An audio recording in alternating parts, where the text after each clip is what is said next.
Greetings, Trinitarians. I'm so glad that you're here. And today we're going to be talking about worldviews and whether or not atheism is a worldview. I don't think I'm going to answer that in quite the way you expect, but we're going to hear from some various atheists and what they have to say about it. And I think you're going to find that there is disagreement.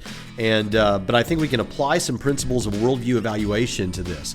One of the things that I hope to take away from this is, or that you will take away from this, is that whether you're an atheist, a Christian, or something else, we'll understand better how to analyze our own worldviews and organize them and find where there are problems and things that need to be changed. And so I think this is going to be a beneficial episode for you no matter who you are. You're also going to hear me doing that a lot. And I'm sorry if that's disgusting to you, but there's a good reason for it. Right now, I am sick as a dog.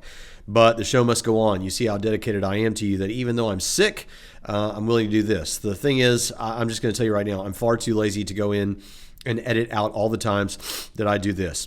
So you're just going to have to deal with it as we take a look at worldviews together. And if this episode isn't for you for that very reason, I completely understand, because this can get kind of disgusting after a while. All right, so what we're going to do is, so why is this an interesting topic? Is it just kind of clickbait because this is a hot button issue among atheists? No, that's not exactly it. I love worldview analysis. There are some great books out there from the Christian perspective, and there are some books out there from an atheistic perspective. In fact, we're going to reference some of those as we go through. One of the books that I'm going to lean heavily on, in fact, is a book that is called The Web of Beliefs by W.V.O. Quine. Is that right? W.V.O. Quine. And I think that's going to be a beneficial part of this episode. But the thing about it is, it's actually less interesting to me whether or not atheism counts as a worldview, as it is that we have an opportunity to explain how I think that worldview, webs of worldviews, and I understand you may not know what that is yet, we're going to get there, how that informs our thinking clearly about matters that have to do with just worldview in general, but also theism, atheism, Christianity versus other world religions. And I think that it informs it rather well. And in fact, I think there are some of you out there who probably rejected Christianity far too quickly. And the reason I say that is not, I don't mean temporally quickly, like you decided in a weekend, but I mean you made that decision on the basis of elements that have to do with how you order things in your worldview. And I think you may have gotten some of those out of order. Not all of you, and if the shoe doesn't fit, don't wear it. But I hope that it'll be helpful to you and as we go through this. But I do want to answer the question of whether or not atheism is a worldview. I know there's a lot of Christian YouTubers and atheist YouTubers who have tackled that subject. But I don't know if they attacked it quite this way. And I want to be fair about this, but I will just go ahead and tell you, and I hope to show you here in a moment, that let me just go ahead and put it all out there right now. I don't know that it's fair to say the atheist worldview, because worldviews are very personal. That is, when I talk about your worldview, I'm talking about all of the beliefs, all of the data points, things that you affirm that make up what it is that you believe, how you see the world, that impact how you see the world. That's your worldview. And so even two people who have almost identical upbringing, almost identical thoughts on most things, have the same religion and all of those kind of things, they're still going to differ in some way, no matter how small. So to say the Christian worldview or the atheist worldview, I don't think works. It's almost as though you've got this one set of total beliefs, and it doesn't quite work like that. So I do agree that it is unfair to say the atheist worldview. Now, you may find me saying the Christian worldview or the atheist worldview occasionally, colloquially, or just when I'm speaking casually, even in one of these videos. And I don't mean to. It's just that I'm so used to talking a certain way. But I grant you that it's not helpful to say the atheist or the Christian worldview or the Muslim worldview or the Hindu worldview. What I do think we can say is a Christian worldview or an atheist worldview or something like that. Because all we really mean by that is a worldview that includes atheism. And in the context of our discussion right now, if we're talking about God's existence, well, then you have an atheistic perspective on the world, an atheist worldview, whereas I have a theistic and specifically a Christian theistic view of the world. So I have a Christian worldview. Now, you might say, I think some of you just fell off. That is, your criticism or your disagreement with me may have just fallen away. You might be happy to grant that much. You might be willing to say, yeah, okay, in that sense, yeah, there's an atheistic versus a theistic worldview. Some of you have not. Some of you are still probably holding to that position of, no, that's not good enough, because all I'm doing is, this is just one thing I don't believe.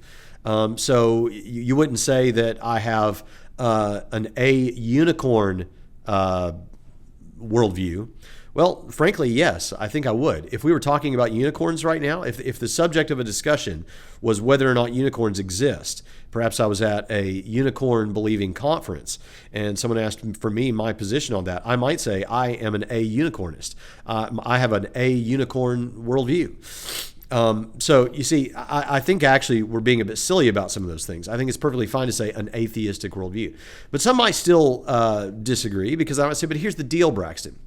The reason that you can't say it's an atheistic worldview or an A unicorn worldview is because, specifically with something like atheism, the fact that I don't believe in God is just one thing. It's not even a positive claim that I'm making. And so I have all these other views that have absolutely nothing to do with my atheism. It doesn't change my general worldview in any other way except that I no longer believe in God. And I've heard many YouTube commenters say this to me. So the question is that exactly true? Or is it the case that when you stop believing in God, or when it is true of you that you are an atheist, even the most minimal understanding of that you simply don't believe, or you lack a belief in God, does that position, because it is a position, does that position then impact in some major way your worldview, your web of beliefs, as we're going to get to, such that now we could more rightly say about you that, or we could rightly say about you that you have an atheistic worldview, and that is in some way meaningful? I think so. But if you disagree, you have a lot of good company. Let's just take a look at some people saying that atheism is not a worldview. According to me, atheism isn't a worldview, and I know this is something you disagree with, Frank, but... I've said this about atheism ever since I was talking about atheism. Yeah. Atheism is not a philosophy. Atheism is nothing. Mm-hmm. So if atheism is the view that there are no gods, which it is, then it really is one big negative. It's not, in any interesting sense, a worldview. You can consistently hold atheism together with the idea that science tells you virtually nothing about the nature of reality, or any view you like about about morality or human nature or anything else. So atheism doesn't give you anything that makes you live a meaningful life.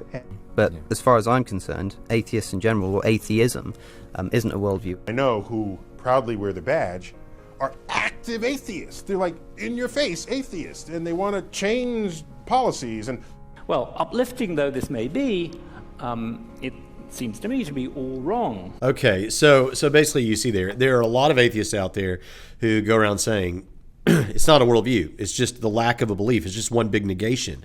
It doesn't affirm anything.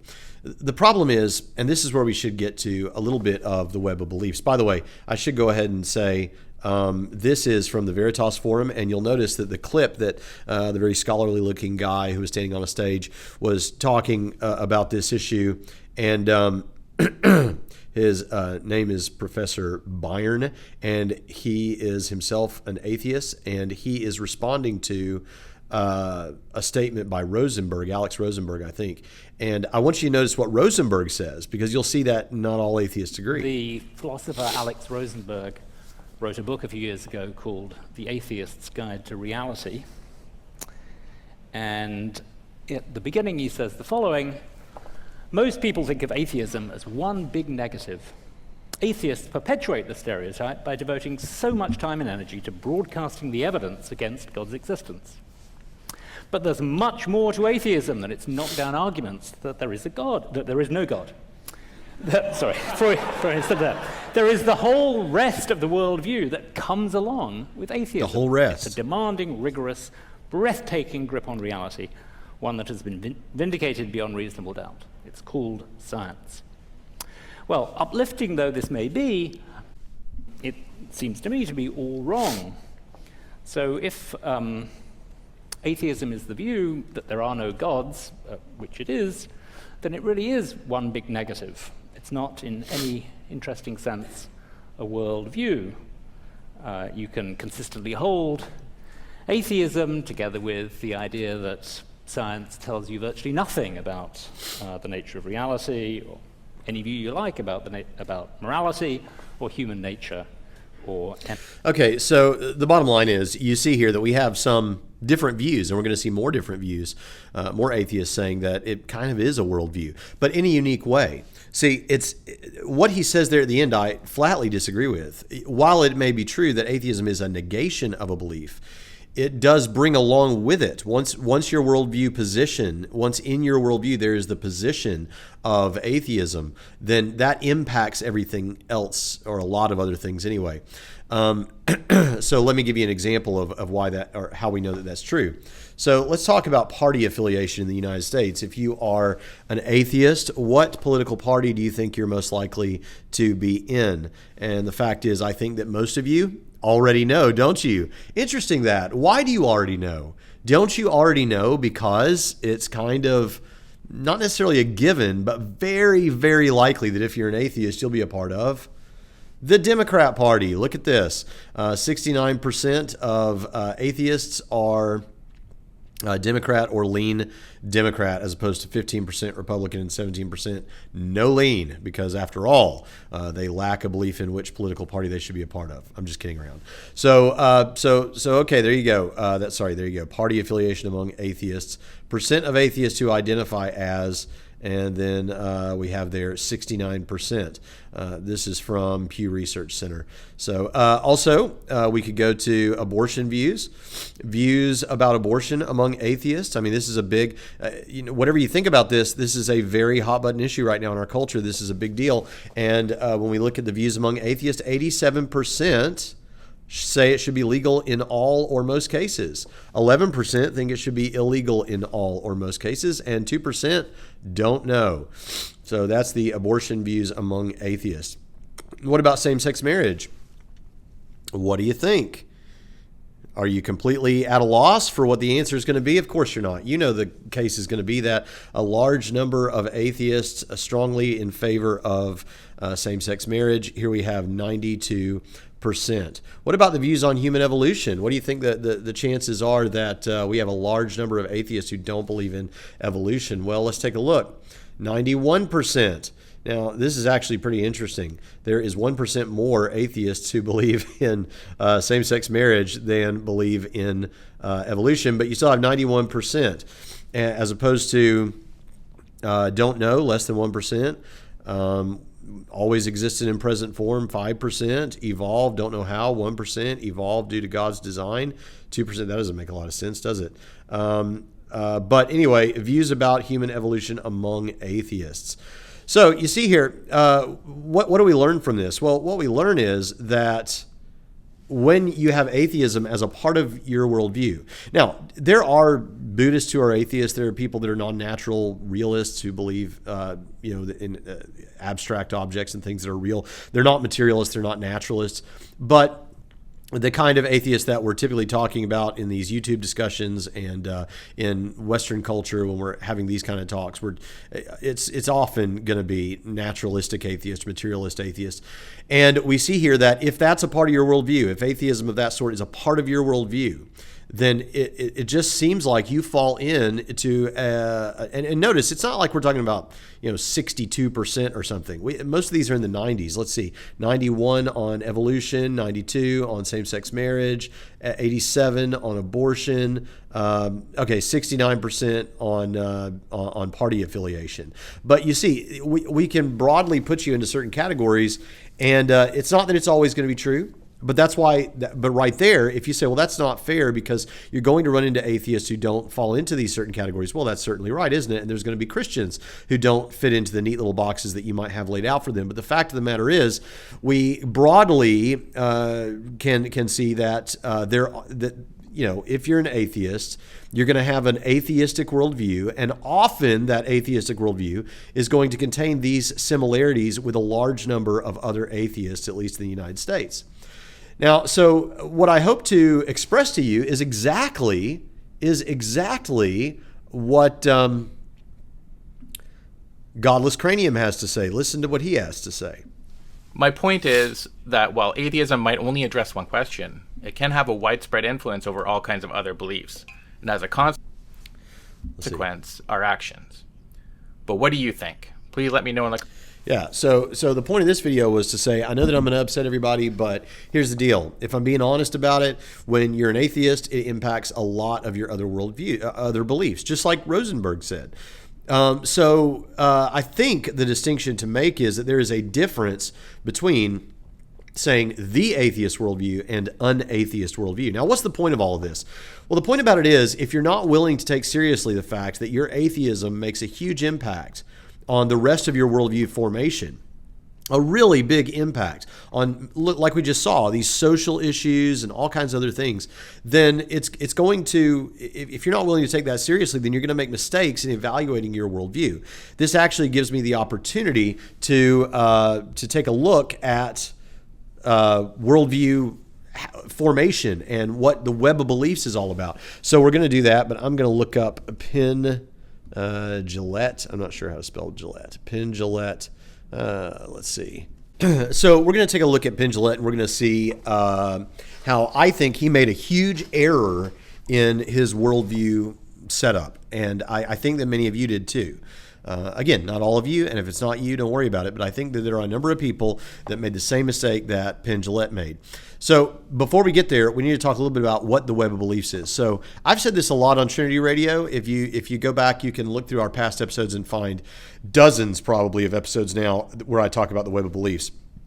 But it's because I think that it's a very helpful tool in understanding worldview. Again, here's the book, The Web of Beliefs by W.V. Quine. You can go check that out. And what basically Quine wants to say is, look, if you imagine a spider web, that's like your worldview. You've got this spider web, and in a spider web, any element on the spider web, if you go through and touch any section of webbing, then that is going to have reverberations, and it's going to have some kind of a rhythmic effect on the whole rest of the web. If you tear away part of the spider web, then that's going to cause it's got to be replaced by something, or it's going to affect seriously the integrity of the rest of the web on any part of the web.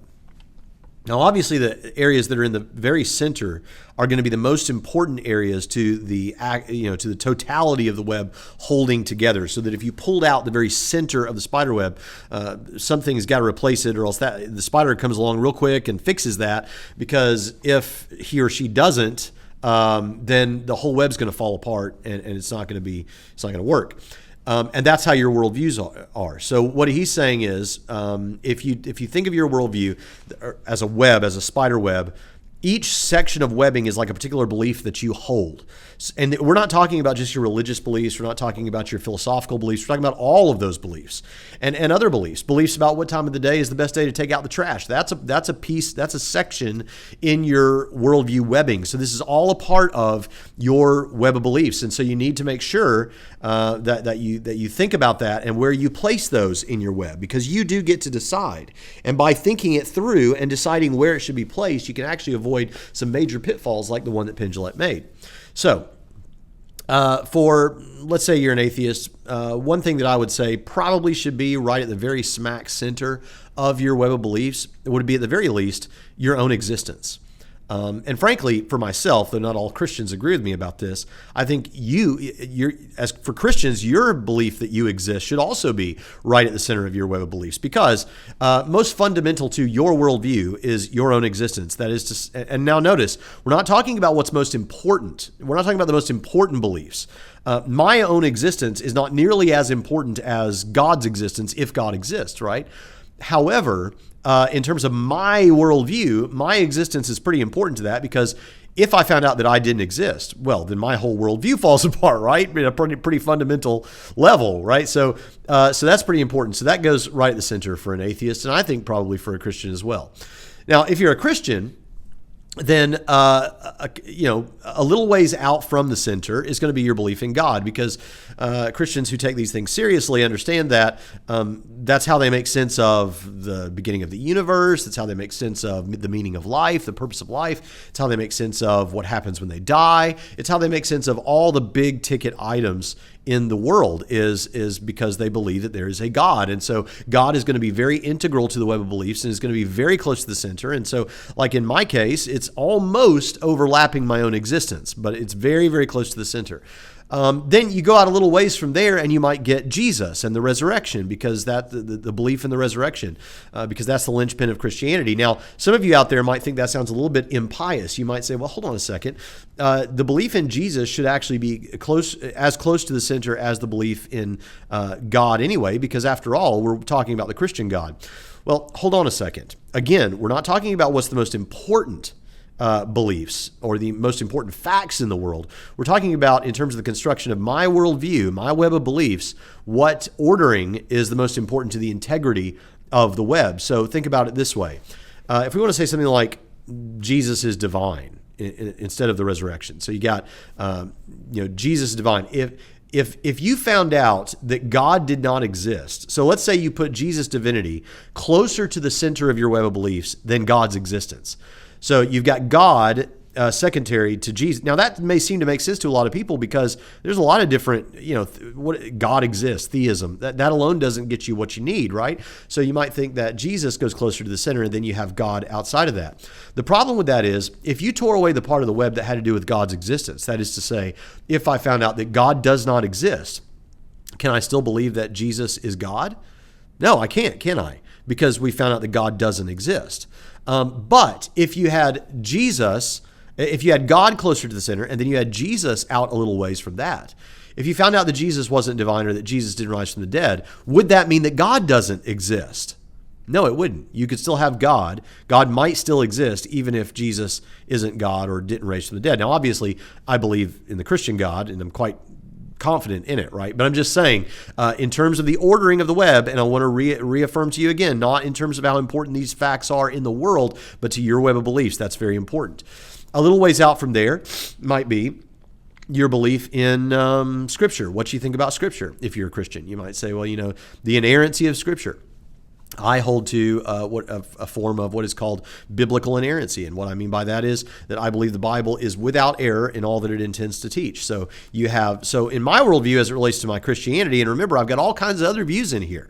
Some that are kind of close to the center also, that are not to do with my faith directly, like that I can pretty well trust my senses, or that my logic works. That's pretty darn close to the center, more or less. But in terms of my faith items in my worldview, I've got my own existence is important for anything.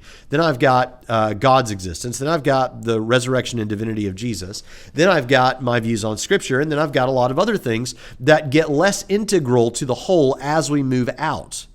All right? Now, if someone experiences a paradigm shift is the term in worldview discussions for when someone has a total overhaul in their worldview, especially if it happens in a relatively quick period of time. So if someone is an atheist and becomes a Christian, they have immediately experienced a serious paradigm shift. A lot of their beliefs change. I mean, think about it. Some of these items that go very close to the center that just aren't even present there in an atheistic worldview are now replaced, or now we've added these heavy items that make sense of the world.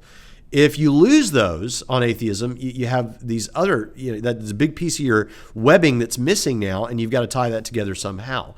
And so that's kind of how the web of beliefs works. And as you get further and further out the web, you might get to things like, in terms of faith issues, like what I think about secondary issues of doctrine, what I think about what time in a church service they ought to baptize people, or whatever, things that are less important to the integrity of the whole. There's a couple of reasons this is important, and I want to point them out to you. One thing that I think is very important about this is that for many of you, you'll say, well, there's all these different kinds of Christianity. There's all these billions. How do I know which one's right? And blah, blah, blah. Okay, now notice, you're talking about things that are a good ways out from the center of the web of beliefs. So those aren't important differences. They are important differences. But for example, I differ from my Calvinist brothers and sisters. They're still my brothers and sisters, but when we get to that section of the webbing, their web looks a lot different than mine. But does that mean that we don't both agree that God exists, God raised Jesus from the dead, and the Bible is inerrant? No, we believe those things. We just differ out here. And we might differ in different places, but so long as this is the importance and the strength of saying, instead of the Christian worldview, it's a Christian worldview. And when it comes to atheism, those differences exist as well. So that's where it's important, instead of saying the atheist worldview, as though there's only one, we say a Christian worldview. because, an atheist worldview, because there may be differences in that worldview, but it's still more or less atheist, and there's still going to be certain things that you're going to agree about. I mean, after all, think about it. We already saw that the vast majority of atheists in the United States affirm evolution, right? So it's going to change your beliefs on that from what some people, and there are Christians that believe in evolution too, but you understand what I mean. It's going to change. Think about it. When I want to find out what someone's worldview is, if I don't trust to go by labels, which I never do, I always ask them, well, how do you answer the major questions of life? And by those, I mean, how did we get here? How did humanity get here? What's the meaning of life if there is one? What happens when we die? Most of the atheists that I talk to, how did we get here? Ultimately, we don't know, but at some point we had the Great Expansion or Big Bang, and matter coalesced into stars, and ultimately we had solar systems, and then somehow abiogenesis occurred, and then evolution took hold, and here we are. As for what's the meaning of life, well, there just really isn't one in any ultimate sense, but you can make one up for yourself, and so that's the answer to that. And then the third one, what happens when we die? Well, we die, and that's it. More or less, right? So answering those three questions tells me a lot about somebody's worldview, and the same goes for Mormonism, Islam, Judaism, Christianity. However you answer those three questions, well, think about the web of beliefs. The web of beliefs, if you take out God and now you have atheism as your position, it changes those most important questions or most fundamental questions in worldview analysis. It changes now, how do we get here? It changes the answer, because now God didn't create the universe. Now it happened in the way I just described on an atheist model. It changes the meaning of life, because now you're not looking for some celestial being to give you the meaning of life, or in whom your meaning is based. And it changes what happens when we die, because now there probably isn't an afterlife, right? So you see, atheism impacts a lot of other things. Now, so I think I've established now, at the very least, that we shouldn't say the Christian worldview, and we shouldn't say an atheist or the atheist worldview, but we should say a Christian worldview or an atheist worldview. But I want to show you one last thing. And I think this last thing is pretty important, because what I'm going to illustrate to you now is what happens if you get the issues in your worldview webbing out of order, and how you can make major mistakes. And this is where Penn Jillette comes in. So let's listen to Penn Jillette explain how he left Christianity and became an atheist. In my church group in Greenfield, Massachusetts, at the age of about 16 or 17, I had made a deal with my mom and dad. I was very, very close to my mom and dad. I'm a real mama's boy, and got along with them my whole life, hardly even rough periods. And they went to the Congregationalist Church, the Church of the Covered Dish Supper, in Greenfield, Massachusetts. Massachusetts is an old enough state that you could not charter a town without having a Congregationalist church. And this was the first one in our town, from back 200 years ago. And I made a deal with my mom and dad that I wouldn't have to go to church services Sunday morning if I went to youth group Sunday night. So we had a pastor, that minister at that church that was fairly hip. He's trying to deal with the children, play a Jim Morrison song once in a while, play the Beatles, far out. And he sincerely wanted us to do some inquiry into theological questions. And I took it very seriously. I may have been the only one in the youth group that did take it seriously. And I read the Bible cover to cover. And I think that anyone who is thinking about maybe being an atheist, if you read the Bible or the Quran or the Torah cover to cover, I believe you will emerge from that as an atheist. You can read The God Delusion by Richard Dawkins. You can read God is Not Great by Hitchens. But the Bible itself will turn you atheist faster than anything. Okay, so I've linked this in the description, so you can go check out the whole video if you want to, and you'll find that what I'm telling you is the case, unless I horribly missed something.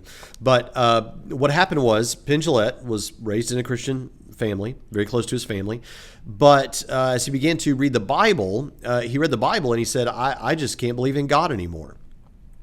Now, do you see a problem there? Given what we've said about worldview formation, do you see a problem there? I see a couple of problems. But let's start with something a bit simpler. So he says, or if you read the Quran, you'll understand that there's not a God. Wait a minute. If I read the Bible, and let's say I find some things objectionable about it or contradictions or things like that, I should conclude there is no God? And as a Christian, you're telling me if I read the Quran, or you're telling a Muslim if they read the Christian Bible, they would come to believe there is no God? Doesn't seem to make a whole lot of sense, right? As a Christian, if I read the Quran and came away believing this was a bunch of nonsense, I would still believe in God. In fact, that would, if anything, affirm what I believe, right?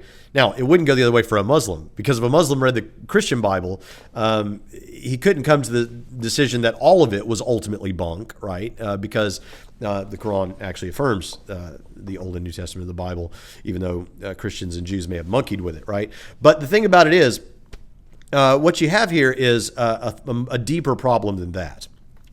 We'll grant him that. Maybe he just misspoke. Who knows? But if in your worldview, what Penn Jillette is communicating to me is that in his web of beliefs, he actually had the belief in the inerrancy of Scripture closer to the center of his web of beliefs. Then listen now, picture this. On your spider web, the belief in Scripture was closer to the center of his web of beliefs than God's existence or the resurrection of Jesus. So that if Scripture went, which I don't think it does go, obviously, I'm happy to defend. There are Christians and there are Christian apologists who will handle Old Testament stuff that, like, Joshua type stuff differently than I do. The slaughter of the Canaanites, those kind of passages, slavery issues. They'll try to handle those differently, and they're wrong, but that's okay. The way I handle it, I'm just being snarky. Calm down. But the way I handle it is to take it all at face value and just explain how, rightly understood, with God's love, mercy, and justice all in play, we just don't have a problem there. And I'm happy to defend it and I have done, because there just isn't a problem, unless you want there to be a problem. But I understand how on first reading it can look pretty bad. I get that. But if you're willing to follow it through with those things in mind, I think it comes out okay. But let's just grant him that I don't grant him this, but for the purposes of argument here, let's just grant him that, okay, we found out there were some problems with the Bible. We found out the Bible had contradictions. We found out that there was some evil stuff in the Bible, whatever you want to do. Okay, and you tear away that part of the web. If that web, if the inerrancy of Scripture was further out in the web than the belief in the resurrection or God, then you'd still be a Christian. Right? Because if the Bible had a flaw in it, I hear preachers sometimes say, and they shouldn't. I've heard preachers say, if there's one thing in the Bible that's wrong, it's all wrong. Is that true?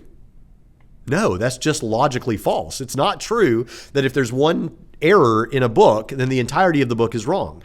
You could have an error in the math book, and yet in general, that math book is correct. You could have an error in a history book, and in general, you see what I'm saying? So it doesn't even follow that if there's one thing wrong in the Bible, or a lot of things wrong in the Bible, that the central claims of the Bible are false, right? So if you lost inerrancy, if you lost your trust in the Bible or your belief in what the Bible, a lot of the details of what it says, or particular stories in the Old Testament, or whatever you want to do, then there would be no reason to reject the belief in the historical resurrection of Jesus, or in Jesus' divinity, or in God's existence. Surely not God's existence. If you found out that Christianity was false, you shouldn't stop believing that God exists. Now, obviously, I believe all those things, that God exists, that Jesus is raised from the dead, that the Bible is inerrant. I'm just saying that how you place these things in your worldview has ramifications. So what Penn Jillette did was he put the belief in the inerrancy of Scripture closer to the center of his web of beliefs than God's existence and then the resurrection, so that when it came away, all of it came away, and that is a major worldview mistake, and it doesn't make any sense. It's logically not correct. So that's why worldview issues and understanding how to do worldview analysis and, again, Quine's web of beliefs is so important for us to understand. So if you're out there and you say that you became an atheist because you read the Bible, as I often hear, want to make an atheist, have people to read the Bible and they'll become atheists.